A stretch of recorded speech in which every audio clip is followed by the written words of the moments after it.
ఆదికాండం 42వ అధ్యాయం 18వ వచనం.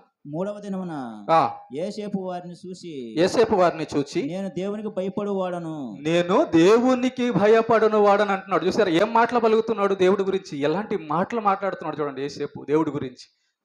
వాళ్ళతో అంటున్నాడు, అయ్యా నేను దేవునికి భయపడేవాడను. దేవుని గురించి సాక్ష్యం ఇస్తున్నటువంటి యోసేపు. యోసేపు అంట దేవుడికి భయపడేవాడు కాబట్టే అవిశ్వాసిగా లేడు. యోసేపు దేవుడికి భయపడేవాడు కాబట్టి పోతీఫర్ భార్యతో తప్పు చేయడానికి అవకాశం వచ్చినా తప్పు చేయలేదు. దేవునికి భయపడేవాడు కాబట్టి నేను దేవునికి విరోధమైన ఈ కార్యము నేను ఎలా చేయగలను అని చెప్పి యోసేపు అంటున్నాడు, నేను దేవునికి భయపడువాడను అని తన జీవితంలో పలికాడు.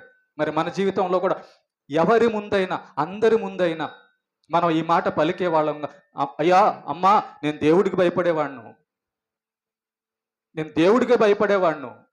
నువ్వు దేనికి భయపడతావు? ఎవరన్నా నిన్ను చంపుతారంటే భయపడతావా? ఎవరన్నా నిన్ను జైలుకి తీసుకెళ్తారంటే భయపడతావా?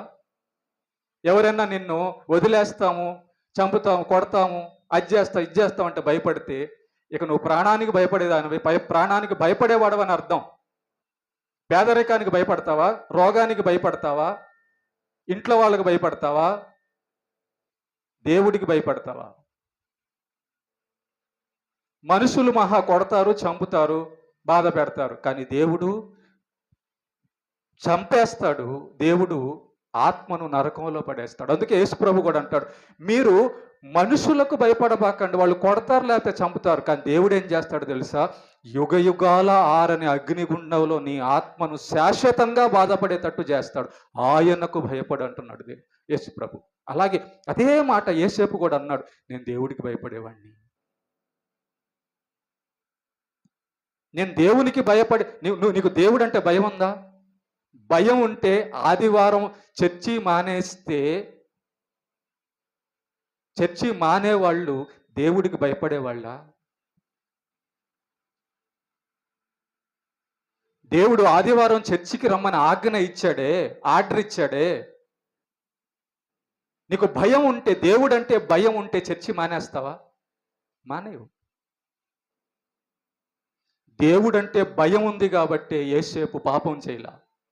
దేవుడంటే భయం ఉంది కాబట్టి యోసేపు భక్తిపరుడుగా ఉన్నాడు, విశ్వాసిగా ఉన్నాడు, తన యొక్క జీవితం బాగుంది. దేవునికి భయపడుతున్నాను అంటున్నాడు ఆయన. నేను దేవుడికి భయపడుతున్నా. ఈ మాట నీ నోట ఎప్పుడన్నా అన్నావా? అనేవారుగా మనం ఉన్నామా? ఉండాలి ప్రేమండి ఉండాలి. సో ఈ యోసేపు గారి జీవితాన్ని చూస్తే ఎంత బాగుందండి, ఎంత మంచి మాటలు దేవుడి గురించి పలుకుతున్నాడండి.